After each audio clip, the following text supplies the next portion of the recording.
Hello friends, welcome to my channel Guruji ki Pathshala. आज अनुपात एवं समानुपात में सिक्कों वाले क्वेश्चन जो अधिकतर परीक्षा में पूछे जाते हैं उनको आज हम इजी माध्यम से हल करना सीखेंगे। देखो इस क्या है, किस तरीके से प्रश्न आता है। किसी थैले में 50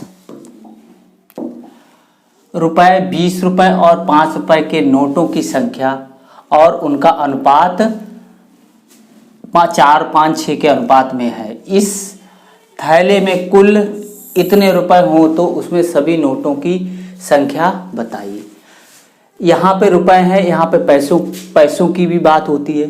जैसे 1 रुपए, 50 पैसे, 25 पैसे और 10 पैसे भी दे रखे होते। तो इस क्वेश्चन को समझने से पहले हम कुछ समझते हैं।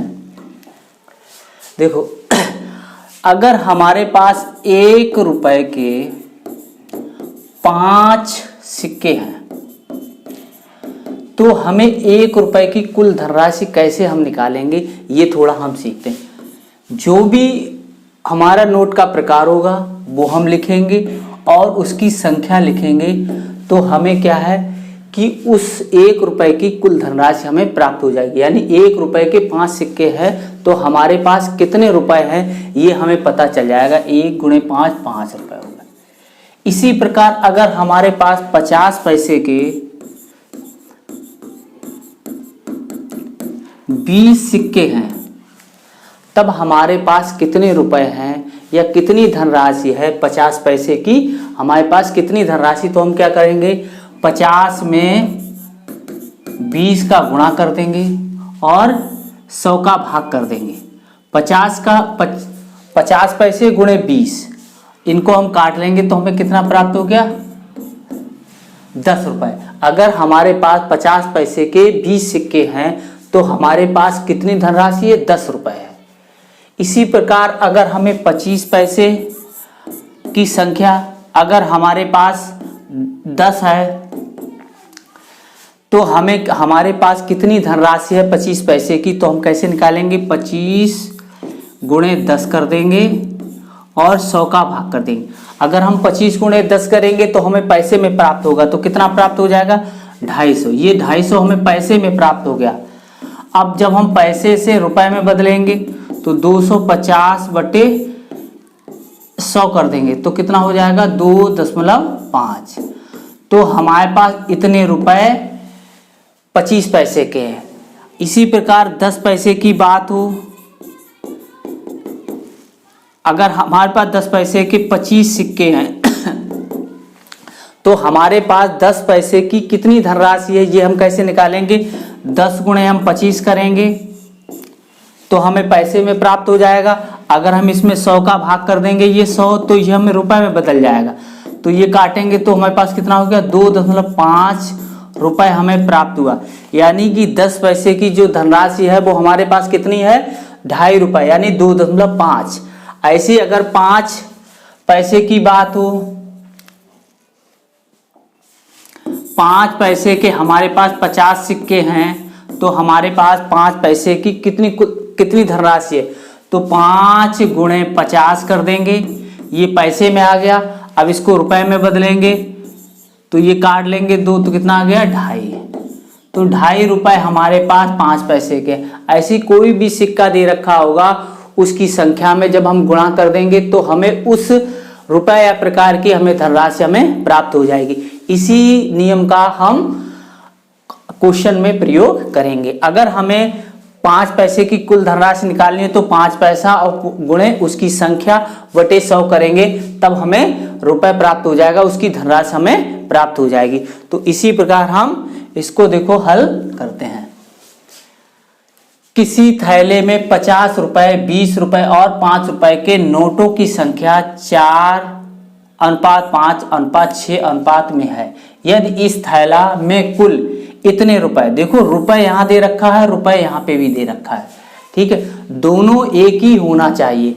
दोनों धनराशि हमें एक ही बनानी होगी तभी हम इसको हल कर पाएंगे। तो इसको देखते हैं कैसे। देखो 3300 रुपए हो तो उसमें सभी नोटों की संख्या बताइए। इसका मतलब है 50 रुपए के नोटों की संख्या कितनी है, 20 रुपए के नोटों की संख्या कितनी है और 5 रुपए के नोटों की संख्या कितनी है, ये हमें निकालनी है।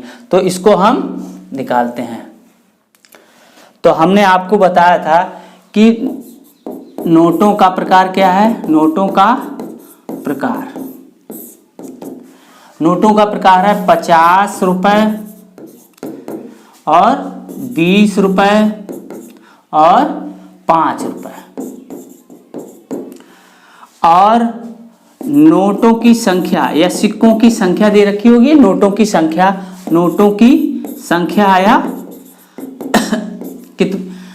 का अनुपात, यहां अनुपात और तो नोटों की संख्या का अनुपात हमारा दे रखा है नोटों की संख्या का अनुपात कितना दे रखा है, 4, 5 और 6, ये अनुपात में दे रखा है। अब हमें पता होना चाहिए कि हमारे पास 50 रुपए जो हैं वो 50 रुपए की कुल धनराशि कितनी है, 20 रुपए की कुल धनराशि कितनी है और 5 रुपए की धनराशि कितनी है। तो हमने आपको बताया कि जो संख्या रुपए या सिक्कों की दे रखी है वो उसकी संख्या में हम गुणा कर देंगे, यानी नोट गुणे उसकी संख्या, तब हमें धनराशि का अनुपात हमें मिल जाएगा। तो नोटों की धनराशि का अनुपात कैसे निकलेगा, जब हम इसका गुणा कर देंगे, ये भी रुपए में, ये सभी रुपए में और यहाँ पे भी रुपए है, तो हमें 100 का भाग नहीं देना पड़ेगा। तो 5 चौकू 20, 200 आ गया ये अनुपात। ये 100 गुणा कर लेंगे, इनका गुणा करेंगे तो ये आ गया 30। अब जब हम इनका अनुपातिक योग करेंगे, इतनी धनराशि हमारे 50 रुपए की धनराशि 200 रुपए की है, 20 रुपए की धनराशि 100 रुपए की है, 5 रुपए की धनराशि 30 रुपए की है। जब हम इनका अनुपातिक योग करेंगे तो हमारे पास जो अनुपात में रुपए जो प्राप्त होगा वो किसके बराबर हो जाएगा, 3300 रुपए के। ये अनुपातिक योग, ये अनुपात में रुपए है और हमारा ये कुल धन है, तो इसको हम क्या करेंगे, अनुपातिक योग करेंगे।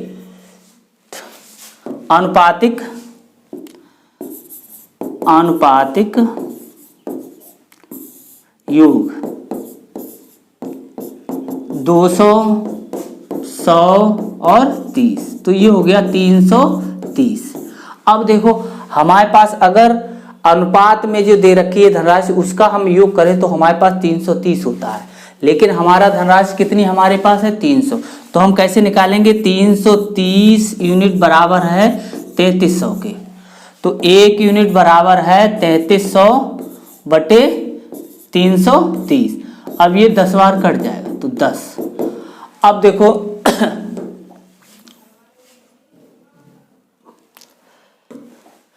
अब हमें निकालना है 50 पैसे के, 50 रुपए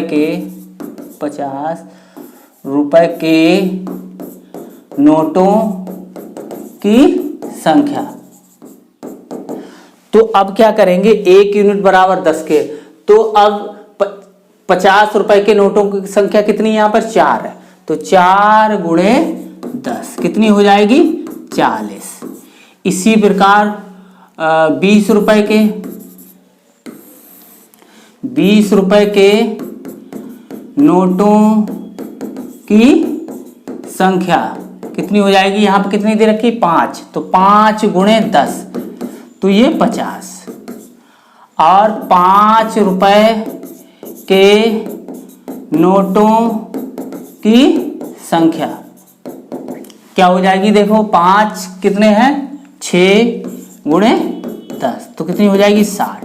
तो इस प्रकार हमें 50 रुपए के नोटों की संख्या कितनी प्राप्त हुई, 40, 20 रुपए के नोटों की संख्या 50 और 5 रुपए के नोटों की संख्या हमें 60 प्राप्त हुई।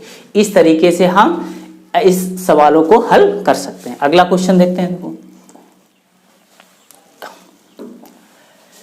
अब देखो इसमें क्या है, किसी व्यक्ति के पास 235 रुपए हैं, ये रुपए दे रखा है। अब यहाँ क्या, 1 रुपए 50 पैसे और 25 पैसे के सिक्कों के रूप में है। जो रुपए ये हैं वो 1 रुपए के सिक्के हैं, 50 पैसे के सिक्के हैं और 25 पैसे के सिक्के, जिनकी संख्याओं का अनुपात ये दे रखा है 11, 15 और 20। तो 50 पैसे के सिक्कों की संख्या तथा 25 पैसे के सिक्कों की संख्या ज्ञात करना है हमें। चलो अब देखो, हम उसी तरीके से करेंगे। अगर हमें 1 रुपए की कुल धनराशि निकालनी है, 50 पैसे की कुल धनराशि निकालनी है और हमें 25 पैसे की कुल धनराशि निकालनी है, तो उनकी संख्या जो दे रखी है उनमें हम गुणा कर देंगे। तो उनकी धनराशियों यानी इन जो नोटों के प्रकार है इनकी कुल धनराशियों के बीच हमें अनुपात प्राप्त हो जाएगा। अनुपात जब प्राप्त हो जाएगा तब अनुपातिक योग कर लेंगे, वो कुल धन के बराबर हो जाएगा। तब हम किसी भी सिक्के की संख्या हम निकाल सकते हैं। तो हम किस प्रकार करेंगे, देखो नोटों का प्रकार दे रखा है, 1 रुपए दे रखा है और 50 पैसे दे रखा है और 25 पैसा दे रखा है। और सिक्कों का अनुपात, सिक्कों की संख्या दे रखी है, सिक्कों की संख्या। यहां सिक्कों या जो भी हो नोट हो उनको हम लिख लेंगे। तो यहां कितनी दे रखी है, 11 अनुपात 15 अनुपात 20। अब हमें इन जो भी नोट दे रखे हैं, जो भी धनराशि दे रखी, 1 रुपए के कितने हमारे पास रुपए हैं, 1 रुपए के कितने रुपए हैं, 50 पैसे कितने रुपए हैं बनेंगे और 25 पैसे के कितने हमारे रुपए बनेंगे या धनराशि बनेगी, वो हम यहाँ पर अनुपात ज्ञात करेंगे। तो सिक्कों की धनराशि में अनुपात,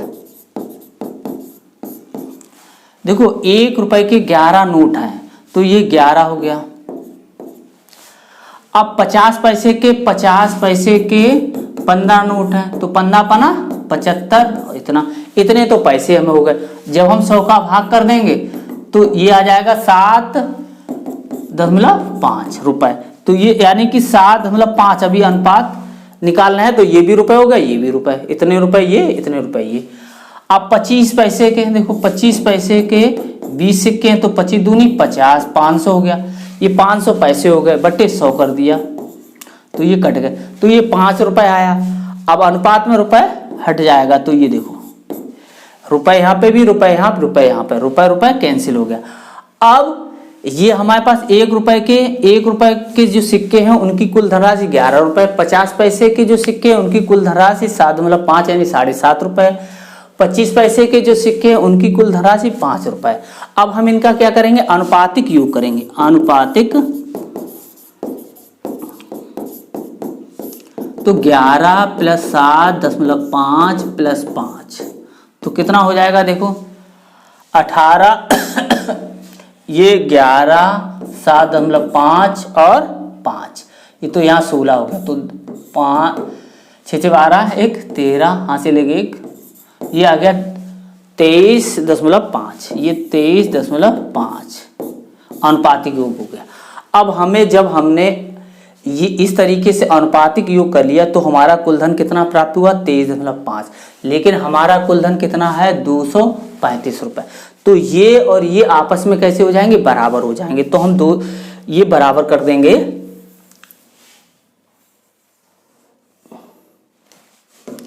तो हमने बराबर कर दिया 23.5 बराबर 235 के। तो 1 बराबर हो जाएगा 235 बटे 23.5, दशमलव हटाया 0 बढ़ाया तो कितना आ गया 10। तो ये 10 आ गया 1 यूनिट का मान। अब देखो 1 यूनिट का मान जब 10 आ गया तब हमें सिक्कों की संख्या पता करनी है, तो हम क्या करेंगे, उसमें गुणा कर देंगे। तो अब गुणा देखो किसकी पूछी है हमें, 50 पैसे के सिक्के की पूछी और 25 पैसे के सिक्कों की संख्या पूछी है। सिक्कों की यहाँ संख्या भी पूछ सकता है, यहाँ पे अंतर भी पूछ सकता है। तो जब संख्या पूछे और अंतर पूछे तब दोनों की संख्या निकाल लेंगे और उनका अंतर कर देंगे। और ये भी पूछ सकता है कि कुल कुल सिक्कों की संख्या बताइए। तो हम क्या करेंगे, इनको जब हम जोड़ लेंगे और उसमें जो यूनिट, एक यूनिट का मान आएगा उसका हम गुणा कर देंगे। जैसे कुल संख्या पूछी जाती, कुल सिक्कों की संख्या हमारे पास कितनी है, तो 11 और 15 प्लस 20 हम जोड़ते और उसमें 10 का गुणा कर देते। लेकिन हमें पूछी गई है 50 पैसे के सिक्कों की संख्या, 50 पैसे के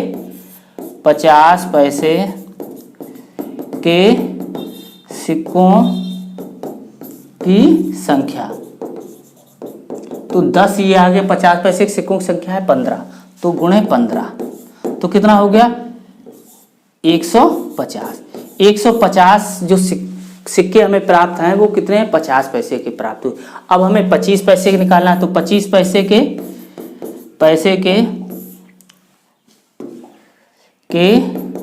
सिक्कों की संख्या।